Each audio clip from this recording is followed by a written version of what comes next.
스팸은 1937년 미국에서 처음으로 생산되었으며 2차 세계대전 당시 미군에게 고기를 제공하기 위해 사용되었다고 합니다. 일부 미국인들은 스팸에 대해 부정적인 인식을 갖고 있기도 한데요. 스팸은 고철과 유사한 외관, 부드러운 식감 때문에 거부감을 갖고 있는 사람들도 있고 건강에 좋지 않은 음식으로 평가되고 있습니다. 한국의 한 축제에 놀러 온 미국인 부부가 저녁이 되자 출출해져 야외 테이블에 앉아 어떤 음식을 시킬지 고민하며 메뉴판과 옆 테이블을 살피는데요. 옆 테이블에 부모와 함께 온 아이들이 스팸을 먹는 모습을 보고 경악을 합니다. 아니, 한국 정도면 꽤 잘 사는 나라 아니야? 근데 저런 쓰레기를 먹인다고? 대체 이들은 왜 이렇게 경악하는 것일까요?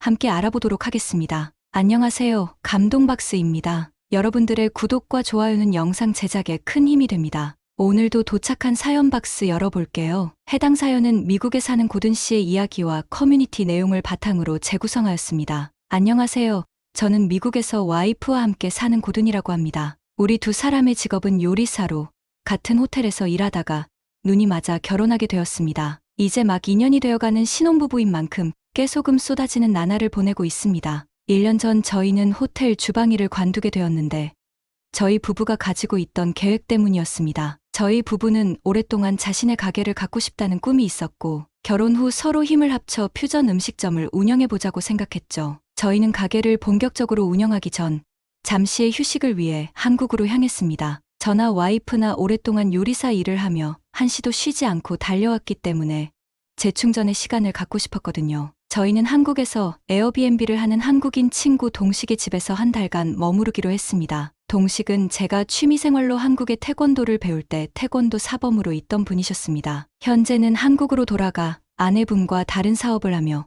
에어비앤비 숙소도 같이 운영 중이셨습니다. 제가 꽤 오랫동안 태권도 도장을 다녔다 보니 한국에 돌아간 뒤에도 연락하며 지내는 사이였습니다. 동식은 저희 부부를 반갑게 반겨주면서 한 달 동안 편하게 지내라고 말했습니다. 동식의 민박집은 지리산 근처에 있기 때문인지 주변이 다 산이나 밭이었습니다. 어떤 사람들에게는 그다지 특별하게 느껴지지 않을 수 있겠지만 공기도 안 좋고 복잡한 미국 대도시에서 생활하던 저희에게는 가슴이 탁 트이는 기분이었습니다. 맑은 하늘 또한 보기만 해도 기분이 좋아졌죠. 민박집 근처에는 볼거리들이 좀 있었습니다. 사찰이나 전나무 숲길도 있었고 등산 코스도 여러 개였죠. 등산을 시작한 첫날에는 남원암 코스처럼 좀 완만한 곳을 갔다가 모레에는 좀 어려운 봉화대 코스에 도전했습니다. 한국은 산림 비율이 높은 나라라 도심에서 조금만 나가도 이런 산들을 볼 수 있다고 하더군요. 그래서 어떤 사람들은 동네 마실 가듯이 산을 자주 타고 난다는 동식의 말에 와이프는 무척 부러워했습니다. 우리 와이프의 취미는 등산이었지만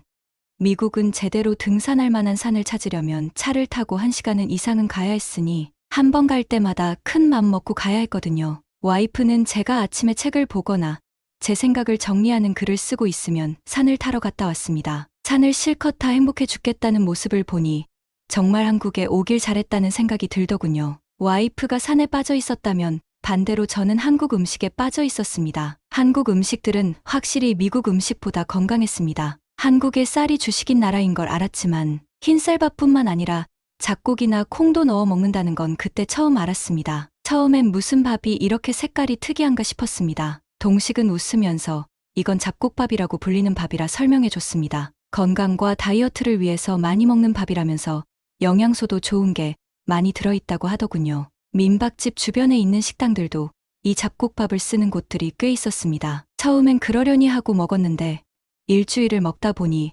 무언가 다르다는 것이 느껴졌습니다. 저는 예전부터 종종 변비에 시달리곤 했는데 잡곡밥을 먹고 난 뒤 편안하게 쾌변을 보게 되었습니다. 평소에 사과를 그렇게 먹고 약도 먹어보고 해도 생각보다 효과가 없었는데 잡곡밥을 먹으니 자연스럽게 해결되었다는 것이 신기했습니다. 또한 미국에 있을 때보다 속이 편안한 걸 느꼈는데 아마도 한국 음식이 덜 기름지고 야채도 많아서 그런 것 같았습니다. 한국은 특이한 게 고기 요리가 나와도 야채가 항상 많이 들어가더군요. 예를 들어 삼겹살을 먹어도 항상 채소와 같이 먹고 불고기를 먹어도 양파, 당근, 표고버섯 등 야채가 들어가 있었습니다. 여기다가 반찬이라는 사이드 디쉬에도 각종 나물 무침이 나오다 보니 자연스럽게 야채 섭취가 늘어날 수밖에 없었죠. 반면에 미국은 그렇지 않거든요. 여러분이 미국 스테이크집만 가봐도 아시겠지만 한국과 비교해서 야채 수가 현저히 적습니다. 미국에서 스테이크를 시키면 아예 고기만 달랑 나오는 광경을 심심찮게 볼 수 있습니다. 야채를 먹을 수 있는 브런치 집에 가도 한국처럼 가볍게 기름으로 볶는 게 아니라 그야말로 담그는 수준으로 기름에 푹 절여져 나오는 음식들이 대부분입니다. 그래서 처음엔 미국 음식과 전혀 다른 한국 음식이 낯설었지만 지금은 오히려 그 다른 점이 좋더군요. 하지만 이렇게 한국 음식에 좋은 인상을 받았던 제 생각은 한 장면을 목격하고 바뀌게 되었습니다. 그날은 와이프와 제가 지역 축제에 놀러가 즐겁게 구경을 한 날이었습니다. 저녁이 되자 출출해져 야외 노점 음식점의 테이블에 앉아 메뉴를 고르고 있었죠. 그러다가 옆 테이블의 맛있는 냄새에 우연히 고개를 돌렸는데 순간 저는 눈을 의심했습니다. 아니, 저런 게 들어간 음식을 먹는다고? 야외 테이블에는 테이블 하나당 가스레인지가 있어서 국물 요리도 끓여서 먹을 수 있었는데요. 옆 테이블의 가족도 전골 냄비에 빨간 국물과 함께 다양한 재료들이 들어간 요리들을 먹고 있었습니다. 콩과 라면, 사리, 치즈, 그리고 소시지 등등이 들어가 있었는데 이런 재료들은 문제가 없었습니다. 문제는 그 재료들 한가운데 스팸이 있다는 것이었습니다. 처음엔 제가 잘못 봤나 의심했습니다. 생김새가 분명 통조림 햄 모양이었는데 설마 저게 스팸일까 싶었어요. 하지만 곧이어 메뉴판을 보고 저게 스팸이 맞다는 것을 알게 되었죠. 저는 한국어를 아주 능숙하게 하진 못했지만 그래도 태권도를 하면서 한국어도 조금 배웠기 때문에 글자를 읽을 수는 있는 수준이었습니다. 그런데 메뉴판을 보니 스팸 부대찌개라는 메뉴 이름과 함께 옆 가족이 먹는 것과 비슷한 비주얼의 음식 사진이 있더군요. 저뿐만 아니라 와이프 또한 우연히 옆 테이블을 봤다가 스팸을 먹는 모습을 보고 몹시 당황한 듯 했습니다. 특히 아이가 스팸을 집어먹는 모습을 볼 때는 몹시 걱정스러운 눈으로 봤었죠. 저희가 이런 반응을 보이는 이유는 미국에서는 스팸이 질 떨어지는 음식 재료로 여겨지기 때문입니다. 여러분들도 미국 사람들이 얼마나 기름진 고기나 짠 음식을 많이 먹는지 아실 겁니다. 근데 그 미국인들조차 몸에 안 좋다고 기피하는 요리가 스팸이었습니다. 뭐랄까, 저소득층이 먹는 음식이라는 이미지가 있달까요? 미국의 유명 만화 심슨 가족에서도 보면 식비를 절약하려고 스팸을 쓰는 장면이 나오고 실제로도 중산층 이상의 경제력을 가진 가정에서 자란 이들은 스팸을 아예 먹어보지도 않은 친구들도 종종 있었습니다. 저도 살면서 딱 한 번 먹어봤는데 굉장히 짜고 기름진 맛의 싸구려 음식 같다는 인상을 받았죠. 그런데 미국에서는 애들 몸에 안 좋을까봐 일부러 먹이지도 않는 음식을 한국 가족들은 기껏 축제까지 놀러와서 젖을 식재료가 들어간 음식을 아이에게 먹이고 있었습니다. 아이는 이제 막 초등학교에 들어간 정도의 나이로 보였는데 대체 왜 이런 어린애한테 안 좋은 음식을 먹이는 건지 이해가 안 갔어요. 마음만 같아서는 부모한테 한 소리를 하고 싶은 마음이었습니다.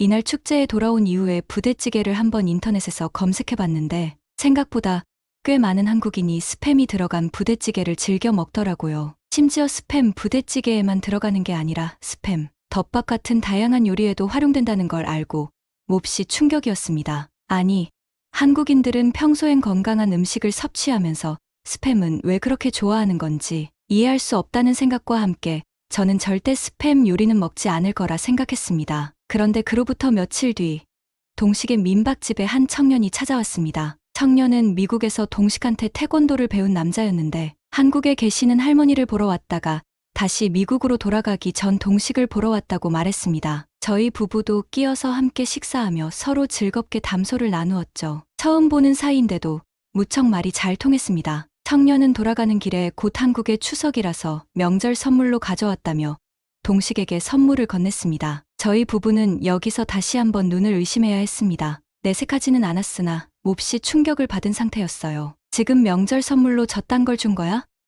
청년이 명절 선물이라 가져온 것은 과일 선물 세트와 스팸이었는데 전자는 그리 놀랄 일이 아니지만 후자는 보는 제가 기가 차더군요. 선물이라고 해서 무조건 비싼 걸 줘야 하는 건 아니지만 스팸 세트를 준 건 그냥 상대방 보고 여시나 먹으라는 소리 아닌가요? 그러나 이 다음 벌어진 광경에 저희 부부는 할 말을 잃었습니다. 놀랍게도 동식은 스팸을 받은 것을 무척 좋아하고 있었어요. 그러면서 오늘 저녁은 부대찌개를 해 먹어야겠다고 하는데 대체 이걸 어떻게 받아들여야 할지 모르겠더군요. 동식 부부는 저녁 6시쯤 부대찌개를 했다면서 야영장 테이블에 음식을 차려놓은 뒤 저희를 불렀습니다. 마음만 같아서는 거절하고 싶었지만 저희랑 함께 먹으려고 많이 해놓았단 말에 도저히 입이 안 떨어지더라고요. 도살장에 끌려가는 기분으로 끌려가 테이블에서 부대찌개를 먹는데 생각보다 맛은 괜찮았습니다. 햄이나 소시지의 짭조름함이 국물에도 배니 감칠맛 나고 좋았지요. 하지만 일부러 스팸만 빼놓고 집어 먹었습니다. 그러던 중 서로 이야기를 나누면서 대화에 집중하자 무의식적으로 아무 생각 없이 먹다가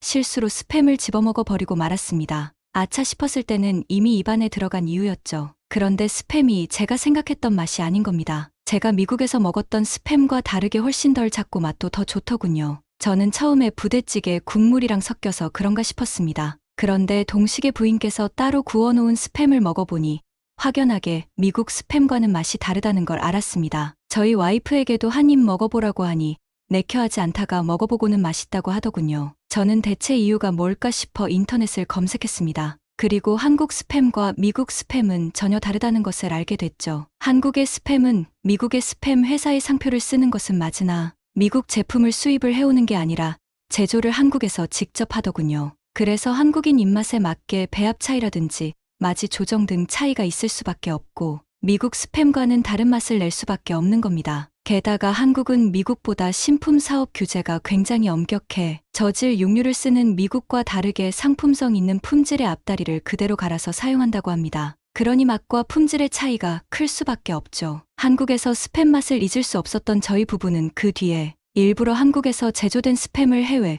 구매해서 쓰곤 합니다. 그 후 미국으로 돌아와 퓨전 음식점을 차린 후 스팸이 들어간 메뉴를 현지 입맛에 맞게 개발하여 성공적으로 장사를 이어가고 있습니다. 그때 스팸이 들어간 부대찌개를 먹지 않았더라면 지금만큼 성공하지 못했을 거라고 생각합니다. 오늘 저녁은 오랜만에 한국에서 맛본 부대찌개를 해 먹어야겠습니다. 한국 스팸에 푹 빠진 미국 부부의 이야기 어떻게 보셨나요? 많은 분들의 구독과 좋아요는 영상 제작에 힘이 됩니다. 시청해 주셔서 감사합니다. 더욱 좋은 사연과 영상으로 돌아오겠습니다.